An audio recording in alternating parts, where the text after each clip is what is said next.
রাত্রে আমার ডাক্তারে তালুকদার ডাক্তার আমার দম দিছেন যে তুমি 10 তারিখ ঘর ছাড়িয়ে যাও। আর আমার হাজব্যান্ডে রাখিয়া গেছেন আমারে যে আমি পূজার সময় ইয়া তোমার কালী পূজার সময় লইয়া যাই গিয়া। ডাক্তারের নাম কি? হাবদুর নামান তালুকদার। তারপরে কালকে আমার রাত্রে কইছেন কিতা যে তুমি কার পাশে অশ্লীল ভাষা গালাগালি করছেন, তার রেকর্ডিংয়ের মধ্যে আমার আছে যে তুমি 10 তারিখ না গেলে খুব বেড়া হইব। এই কথা হওয়ার পরে আমার হাজব্যান্ডে আমি জানাইছি, কইছেন ঠিক আছে আমি ডাক্তারের লাগে আমি মাতমো। আর 2-1 জানাই রাখো। সকালে আমি 2-1 জানাই আমি সকালে রান্নাত লাগছি গিয়া। তখন তান বউ ঢুকছেন 11টার সময় আমার রুমও ঢুকিয়া খুব বাজে বাসায় মানে গাইলিছেন তোর জামাইয়ে কিতা চিরিবনি কিতি চিরিবনি আমার গালাগালিও করছেন তোর জিনিস কিতা চুরি করলাম আর আমি তোর কিতা ব্যাগ খুলি আমরা শুকাইলাম করে জিনিস তোর জিনিস চুরিও করে দিছিনি কি কথা ডাক্তার বইয়ে গেলে ইয়া আমার কালচার নিয়ে গেলে তেন লামি আইসো। তখন আমার জামাই কইছেন যাও দাদার কাছে কি বিচার দাও। তখন আমি দাদার কাছে আইছি আইয়া খালি যেই কইছি দাদা ফার্মেসিত বত আসলাম দাদা এইরকম এরকম আমি কিতা কইলাম দাদা আমি জামাই আইয়া হিসাব করিয়া তোমার জিনিসপত্র যদি আমার লইয়া যাবার হয় আমি লইয়া যাম গিয়া আমি থাকতাম না। তোমার দিদি খানে আমার বকাবকিও করলা এই কথা লিখত লাগছি আমার আঙুল দেখাইয়া এখন কিতার পুরি কিতির পুরি করে বাজে বাসে গালাগালি করিয়া আর আমার রাস্তার মাঝে আনি পড়লাম মারছেন আমার পিঠির মধ্যে ডাক্তারের তারপর। তখন আমার জামাই লাইনও আসলাম মোবাইলটা নিচে পড়ে গেছে। তখন আমি মোবাইলটা উঠানিত লাগছি তার ছেলে একটা 2 নম্বর ছেলে আমার পিছন দিকে লাফ মারছে। তখন তারা সব মানুষ হাসলা তারা কইছি দেখছো নি দাদা দেখছো নি সবে মানুষ তারা খালি কইছেন আমরা বিচার করিয়া দিব দেখছি সব দেখছি আমরা বিচার করিয়া দিব। এখন আমি ওটাও চাই সবার কাছে যে আমি একটা হিন্দু মানুষ হইয়া একটা মুসলমান মানুষের বাসা থাকলাম করি আমার এতটুক অত্যাচারই করলো আমার সবার কাছে এটা বিচার আমি চাই। আমি একটা এফআইআর করছি মালিকগ্রাম থানা। ঘটনাটা কি হইছে? ঘটনাটা কোন জায়গা হইছে? কোন জায়গা মারধর? ডাক্তারের বাসার সামনে কোন জায়গাটা অ্যাড্রেসটা কনিয়ালা বান্দির উপরে। আচ্ছা কতদিন ধরে ভাড়া আসলা আপনি?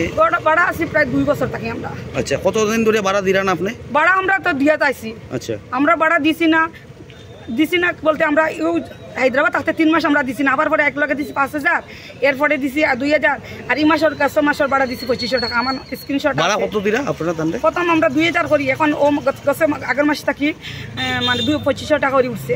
তো আমার হাজবেন্ডে দিয়ে দিয়েছিল ভাড়া না দেওয়ার কারণে আপনারা কি মারপিট? না না না এই কথা উঠে না। ওই যে আমার জিনিসগুলো তারা চুরি করছে। কে চুরি করছে? আমি একটা ব্যাগ সিটিগুলো বিজনেস করি এত বড় ব্যাগের মধ্যে আমি 35,000 টাকা জিনিস রাখিয়ে গেছি। আমি তানে বারবার কইছি যে দাদা আমার ঘরে তান কইন আমার ঘরে বলে জল ঢুকে গেছে। আমি তালা মারি চাবি লইয়া গেছি তান কইছেন আমার ঘরে জল ঢুকছে।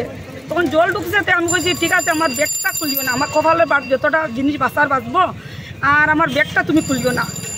তানে না করা সত্ত্বেও আমার ব্যাগটা খুললা কেন তাই আমার এটার লাগে আমি 1 মাস থাকি আমি তার 3 মাস থাকি আসি মানে মনে মনে দুঃখ পাইয়া দেয়া যে আমার ব্যাগটা কেন খুললা ব্যাগের মধ্যে থাকি আমার জিনিস নাই। তাই সামনে তান বউয়া কইন এক কথা আর জামাইয়া কইন এক কথা। আমার হাজব্যান্ডের সামনে আমার বাচ্চার সামনে কইছেন জামাইয়া দাদা কইন কিতা আমি মানুষের কথায় আমি শুকাইনে দিছি তোমার জিনিস নষ্ট হয়ে যাব কইয়া। আর বউটা কই 2-1টা জিনিস চুরি হইতে পারে কিন্তু অত টাকার চুরি হয়েছে না। তাই 2 ঘন্টা দাঁড়াইয়া শুকাইছে। আর তান জামাইয়ে বউয়া কইন 2-1টা দিছে আর তান জামাইয়ে বউয়া কইন 2-1টা জিনিস চুরি হইতে পারে মানে দুইজনে 2 নমুনা কইছেন এটা কইছেন আমার হাজব্যান্ডের সামনে।